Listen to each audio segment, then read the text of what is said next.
Olá, boa noite. Uniblogs começa agora ao vivo para todo o Brasil nessa semana especial Serviço Hoje, ajudando você a encontrar uma babá para o seu filho, encontrar alguém de confiança. E olha, não tem jeito. As mulheres invadiram mesmo o mercado de trabalho e chegaram para ficar. Por isso é cada vez mais comum procurar ajuda na hora de cuidar das crianças e também da casa. Duas consultoras de assuntos domésticos visitaram uma casa para conferir de pertinho a rotina de duas meninas e a babá. Eu trabalho 12 horas por dia no mercado financeiro e tenho muito pouco tempo para ficar em casa. A mamãe tá trabalhando, né? É. E vocês estão com quem? A gente tá com a Lu. A Lu quem é? É nossa babá. Ela tá onde? Ela tá na cozinha. E vocês estavam fazendo o que agora? A gente tá vendo TV. Aonde? Lá no nosso quarto. Posso conhecer? Aham. Vamos lá.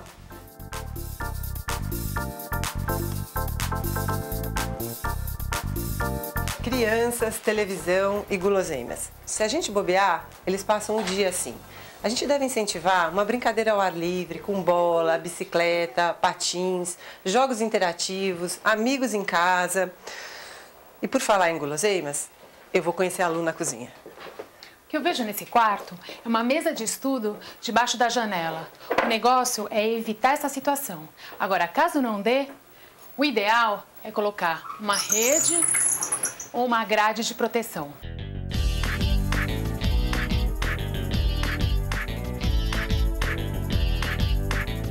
E aí, Lu, como é que é o dia a dia das meninas? Elas costumam assaltar a geladeira, ou vir na cozinha fora de hora, pegar coisa para comer? Sim, sempre, uma mais que a outra. Você precisa estar atenta a isso. Por exemplo, refeições sempre na hora certa, você incentivar alimentos mais saudáveis e nutritivos. E, por exemplo, onde ficam as guloseimas? Olha só, elas estão numa altura de fácil acesso para elas, tá? Então a gente vai procurar passar isso para um lugar mais alto. Assim, elas não vêm toda hora e não ficam com vontade. Lembrando, criança na cozinha só com supervisão, né, Cris? É isso. Copos de plástico é sempre melhor que de vidro. Garfos e facas sempre longe do alcance das crianças. E panela no fogão sempre com cabo para fora.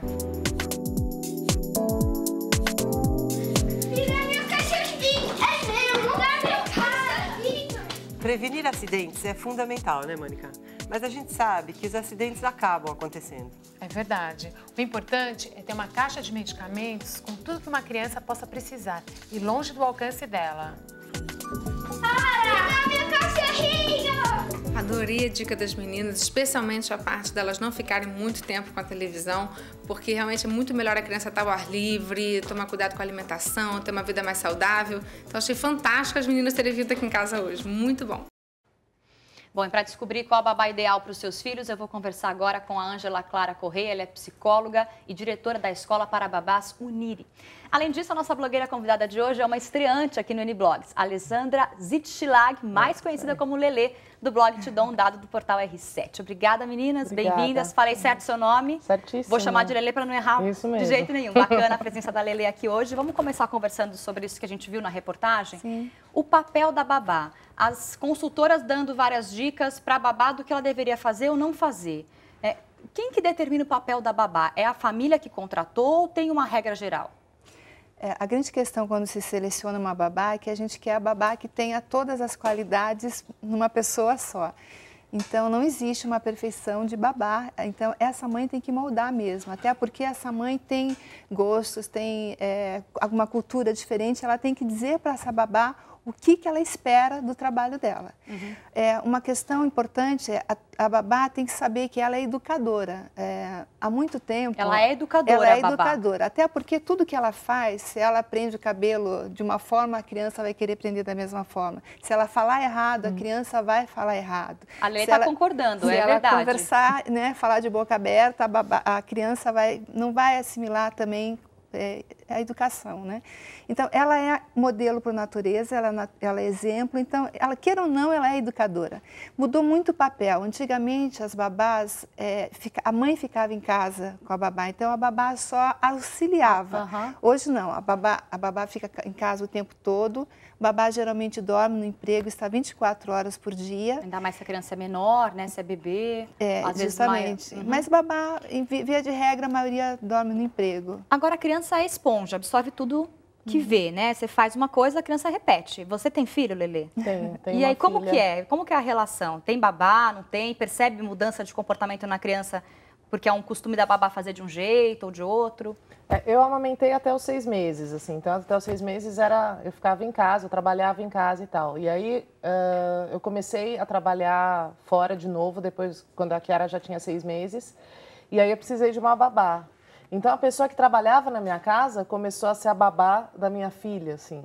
E aí, eu contratei uma outra pessoa para trabalhar, para limpar a casa. Para limpar, para cozinhar e tal. Só que a Chiara não gostava dessa pessoa. E era incrível, assim, a babá, né, no caso. Essa babá chegava, ela virava o rosto. Assim. Ela não queria contato. Quer dizer, isso e é quando importante, chegava né? a faxineira, ela sorria e fazia festa e tal. Então, a gente entendeu que ela queria tem muito a ver com a própria mãe pessoa. também. A gente trocou.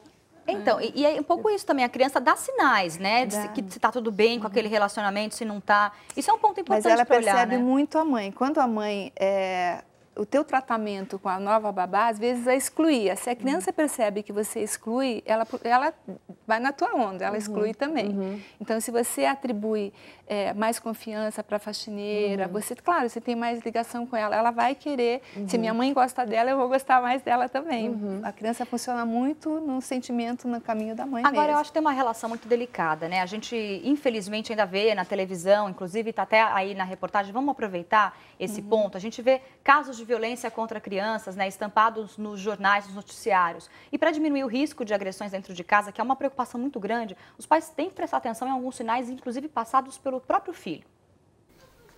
O perigo que entra em casa nas mãos de quem deveria cuidar. É uma confiança vigiada. Não existe confiança 100%. Em Goiânia, uma babá de confiança da família levou uma menina de 8 anos para ser aliciada por este médico acusado de pedofilia. Outras crianças entre 7 e 12 anos também foram vítimas de Antônio Claré. No Rio de Janeiro, as câmeras registraram as agressões contra esse menino de 3 anos, que tem deficiência na fala e na coordenação motora.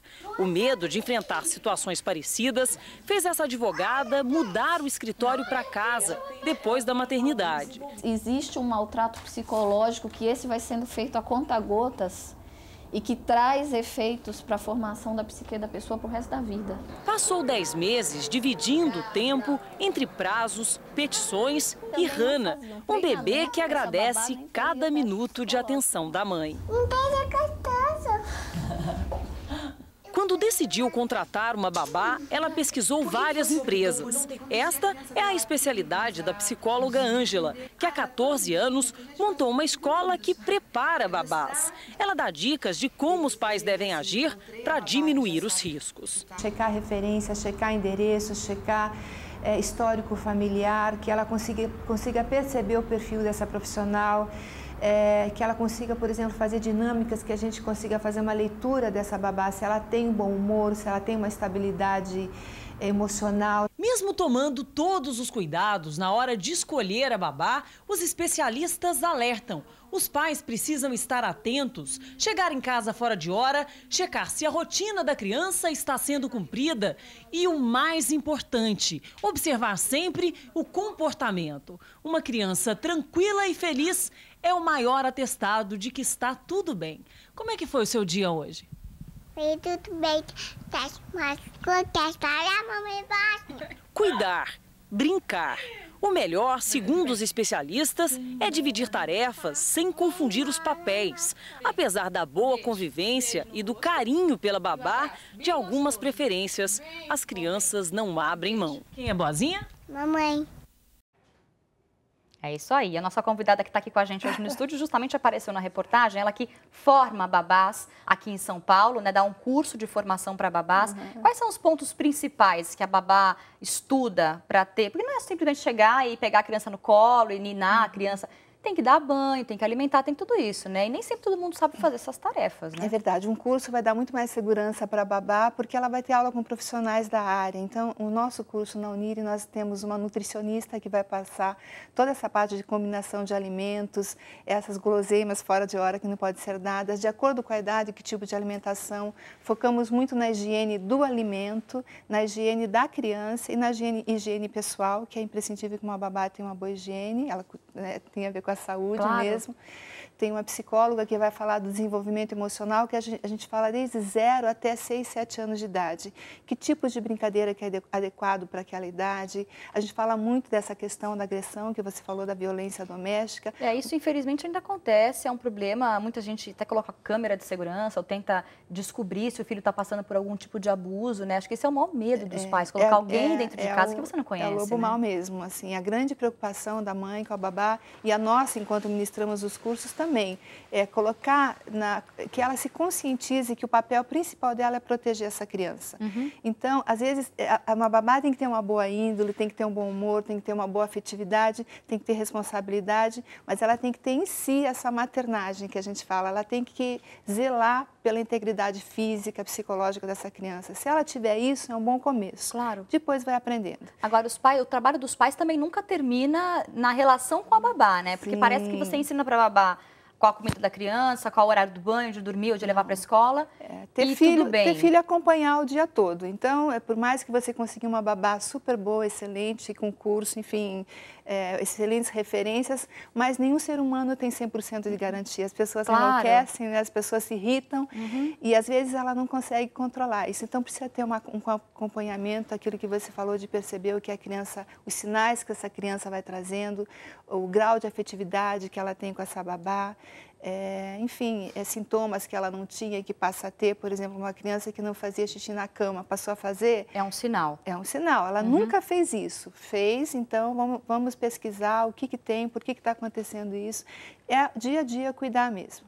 E a gente tem uma enfermeira também no curso que dá aula de primeiros socorros. Isso é importante. Né? Uma babá, a gente até brinca no curso, uma babá nunca pode ser mole, né? Ela tem que ser esperta, ágil, proativa, ela tem que perceber que a movimentação da criança, porque qualquer passo em falso, a criança pode ter um acidente, cair numa piscina, enfim. Então ela tem que aprender a fazer a prevenção de acidentes mesmo, isso a gente orienta, onde é que ela tem que aprender a ver perigo. E se ela enxergou perigo, eliminar esse perigo.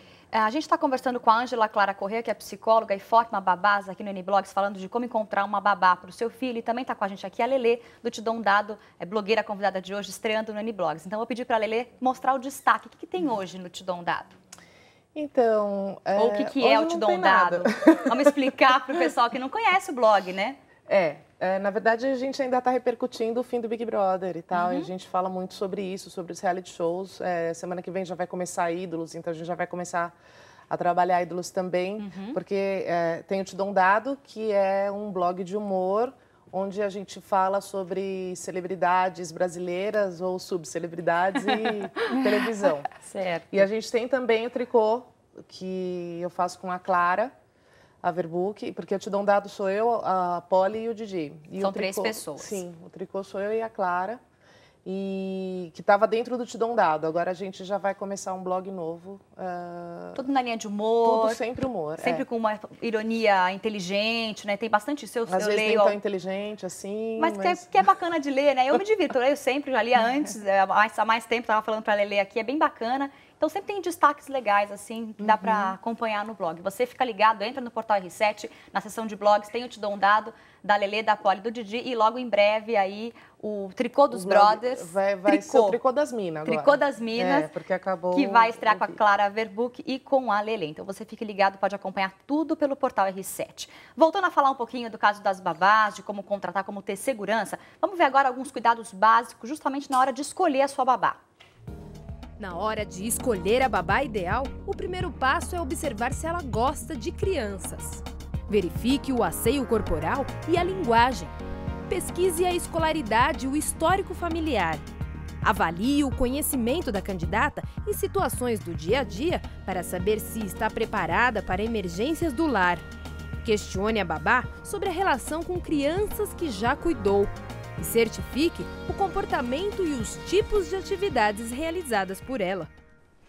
Depois que você contratou a babá, qual que é a principal reclamação que você observa dos pais e depois das profissionais que trabalham nas casas? Os pais se queixam muito da falta de higiene da babá. Descuido com asseio. Sim. Com a falta, a má postura, porque ela trabalha na residência, então às vezes ela esquece que ela trabalha numa residência, que é local de trabalho, ela pensa que a casa é dela, né? Deita no sofá, aquelas coisas que não pode, faz a unha na hora que não deve, então usa o telefone como se fosse da casa dela, então postura profissional.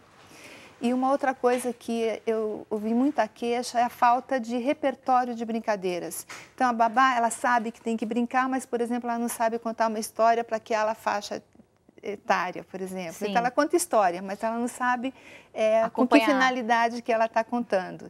Ela faz algumas brincadeiras que às vezes força o ritmo da criança, então aquela brincadeira não é adequada. Então conseguir fazer uma brincadeira primeiro, tem um repertório de brincadeira, né? Muitos pais se queixam assim, tem tanto brinquedo, tantos jogos na minha casa e ela não pega aquele jogo, lê a regra e joga com meu filho. Então, as babás parece que têm um certo receio também de se aprofundar nisso. Por parte dos empregadores. Por parte das babás, a grande queixa é a falta de registro em carteira, tem mais a ver com os direitos trabalhistas. Sim. Né? Se o empregador cumpre com os direitos, com o seu salário, né? O salário que seja de acordo com o que ela faz, geralmente ela executa um bom trabalho, mas a maior queixa deles é essa. Qual que é um piso salarial de uma babá? Porque parece que o serviço pode ser muito caro, né? Ai, estou procurando há um tempão, mas fulana cobra tanto, ciclana cobra o dobro, para dormir é um preço. Qual que é a faixa de preço? Tem uma variação muito grande. Então, vamos falar assim, por lei, ela não pode ganhar menos que o salário mínimo. Claro. Por lei também, ela tem direito a uma folga semanal remunerada, preferencialmente aos domingos. Isso está escrito na lei. Ela tem algumas... É importante que o empregador conheça esses direitos, porque às vezes ele acha, por exemplo, que ela não tem direito a feriado, ela tem direito a feriado. Às vezes a babá acha que tem direito a hora extra, ela não tem direito a hora extra. Agora, por exemplo, se a babá dorme na casa, a criança é pequena, aí tem um feriado, os pais querem aproveitar o feriado e querem a babá do lado deles. Como que fica essa situação? É acordado, em contrato, ou isso é verbal, dá uma folga depois? A maioria faz um acordo verbal mesmo, ou compensa essa hora, ou paga além disso. Por lei, ela pode pagar mais, como se fosse hora extra mesmo. É bom procurar um contador que explique direitinho para que ela siga realmente a lei, para que essa babá... E é importante que registre a carteira, porque quando você registra a carteira dessa babá, ela está muito mais compromissada com você. Então, muita gente se queixa, empregadora, minha babá foi embora, me largou, me deixou na mão. E não é bem assim. Então, acho que é bom, importante ver por que ela está fazendo isso. Antes da gente sair para o break, você falou que não pode ser menos que um salário mínimo, mas uma média de São Paulo, por exemplo, em carteira? De São Paulo, faixa de mercado, existem as que dormem. Isso vai variar, se ela tiver uma boa experiência, se ela tiver tempo de serviço, a média hoje é R$ 1.500 quando dorme. Com 4 folgas remuneradas uma folga de direito semanal, por mês. Isso a lei dá 1 dia de folga. Essa lei é muito antiga, então, assim, existe a lei, mas na prática não funciona assim. Dificilmente uma babá quer trabalhar com uma folga por semana. Claro. Geralmente ela sai sábado, depois do almoço, na hora do almoço. Alguns pais até negociam isso para que essa babá não saia rápido do emprego. Faixa para dormir em torno de 1.500, um pouco mais, um pouco menos. Para não dormir na faixa de R$ 1.000, um pouco mais, um pouco menos. Quer dizer, aí vai depender da experiência da babá, da disponibilidade, né, do tempo que ela tem. E do poder de negociação também, né? De você conversar com a sua babá e a babá conversar com o empregador e tentar entrar num acordo que seja interessante para as duas partes. Hoje falando de como encontrar uma babá ideal para o seu filho, como escolher a babá. A gente conversa com a Ângela Clara Corrêa, que é psicóloga, e com a Lelê do Te Dou um Dado, blogueira convidada de hoje. Lelê tem filha, tem babá. Qual que é o perfil da sua babá? Você escolheu pensando na sua filha ou pensando no que você queria para sua filha? Mas ainda sem vergonhice da minha filha, porque ela adora enrolar uma babá. Assim, ela enrola muito. Eu tinha uma babá antes dessa que está em casa, que era muito molenga, assim, e a minha filha montava em cima dela, era incrível, sempre tô com dor de barriga, não quero fazer isso, não posso fazer lição porque eu tô com dor de cabeça, e não sei o que. Eu chegava em casa, não tinha feito nada o dia inteiro, e a babá, coitadinha, ela tá dodói. Tipo, não tá, sabe? É safadeza. Kiara sem vergonha, né, Kiara? Beijo da mamãe. Então quer dizer que tem que ser linha dura lá na casa da Lelê, a babá tem que ser linha dura pra dar conta. Tem que ser mais linha dura, Quer dizer, o pai e a mãe tem que saber o que quer da babá e conhece bem o filho e sabe o que o filho está precisando, né? É importante isso, né? Na hora que vai selecionar, é como fazer uma compra. Você quer um televisor, você já sabe que tamanho que é, às vezes qual é a marca. Você só vai selecionar uma boa babá se você souber o que você está procurando. Então, faz uma anotação. Preciso de, minha filha é manipuladora, a minha é sedutora. Então, eu preciso de uma babá que não ceda dessas seduções, que ela tenha, saiba colocar limites, mas de que maneira que ela vai colocar limites? Que ela tenha uma leveza para colocar isso. E a babá é uma parceira da mãe. Então, colocar muito claro nessa entrevista, ver o que quer, seleciona, faz perguntas para essa babá, por exemplo, se minha filha falar que está dodói, o que você vai fazer? Que tipo de atitude que você faz? É importante testar o conhecimento da babá. Eu tenho um bebezinho, ele tem 6 meses, como é que você troca a fralda do bebê? Conta para mim como que você faz. À medida que ela vai contando, você já sabe se ela tem habilidade, tem conhecimento para aquilo. Se ela falar sei sim, não é resposta. Sei sim, como que você faz? Se ela tiver com febre, qual é a providência que você vai tomar? Já é importante, por exemplo, se ela fala, vou dar remédio. Não, mas como é que você vai dar remédio? Tem que falar comigo primeiro. Então, tem que comunicar ao pai. A mãe tem que fazer uma boa entrevista e uma boa orientação. E o linguajar? O linguajar, o jeito de falar te caracteriza, né? Então, você sabe se a pessoa, o nível cultural da pessoa, se ela é despojada, se ela é mais séria, se ela é mais clássica, se ela é mais retraída. Ela vai ter, enfim, formas de falar, regionalismos, enfim. Então, se a mãe não quer, ela que peça para que essa babá se controle. Não é o mais importante. O regionalismo talvez seja o menos importante, porque ela nasceu em algum lugar que aquele tipo uma babá de falar. Tem que falar certinho. Né? Claro que por conta da profissão mesmo, nem sempre você tem, até pelo ensino que é tão ruim, né? Você não vai ter uma pessoa que fale tão bem. Mas você vai corrigindo, olha, você falou assim, não é assim que fala desse jeito. Você também vai educar essa babá muitas vezes. Por isso que a relação é totalmente de parceria, né? A babá tem que saber que ela não está ali só para pagiar a criança, ela precisa ter uma relação direta com a mãe ou com o pai, ou se dirigir aos dois, conversar com os dois. Ela não é autoridade ali, a autoridade são os pais, ela só intermedia isso, tanto que ela tem que respeitar a cultura dos pais, os valores dos pais. Por exemplo, uma religião, se ela tem uma religião que não é compatível, não isso bate é uma com coisa dos empregadores. Cada um pode ter a sua religião, mas respeite. A manifestação religiosa de cada um, isso. Né? Então, tem um perfil certo para cada família, sim. Uma mais moderna, como você falou, às vezes já tivemos babá que trabalhou em residência que os empregadores andavam nus na casa, por exemplo. Era totalmente naturista. Babá naturista também existe, ela então é isso? Bem com Era isso. o Jude Law, né? E aí acabou casando com a babá, foi embora e então, existe o abandonou a mãe. perfil, sim. Então, o que eu quero... quem eu quero, quem que eu estou procurando. E diante disso, você vai eliminando na entrevista. Mas tem que ter um bom português, tem que ter uma boa saúde, tem que ter bom humor, boa afetividade, boa índole, honestidade, imensa lista. É uma lista... Priorize o que for melhor. Priorize o que... para você, para sua personalidade, para o que você precisa, né? Para sua casa, para a educação do seu filho. O restante ensine, providencie, faça o curso, enfim. Bacana. Tem várias formas de trabalhar essa babá. O curso ajuda a profissionalizar. Existem cursos no Brasil inteiro, aqui em São Paulo, um deles que é dado pela Ângela, que é diretora da Uniri. O Uniblogs, infelizmente, acabou, gente. O tempo terminou. Eu vou agradecer a participação da psicóloga Ângela, que esteve com a gente aqui. Obrigada pelas dicas. E da blogueira convidada, Alessandra Zitschlag. Olha, só aprendi. Ela já saiu falando alemão. Do Tidon Dado, eu não sei falar alemão, mas o nome dela eu não vou esquecer mais. A gente vai se ver amanhã e amanhã tem um último dia da semana serviço que é bacana, que é uma ajuda com as tarefas domésticas, né? Tem muita roupa para passar, louça para lavar, casa para limpar. Mande as suas perguntas para o nosso e-mail que está na tela ou via Twitter. A gente se vê amanhã. Obrigada. Tchau.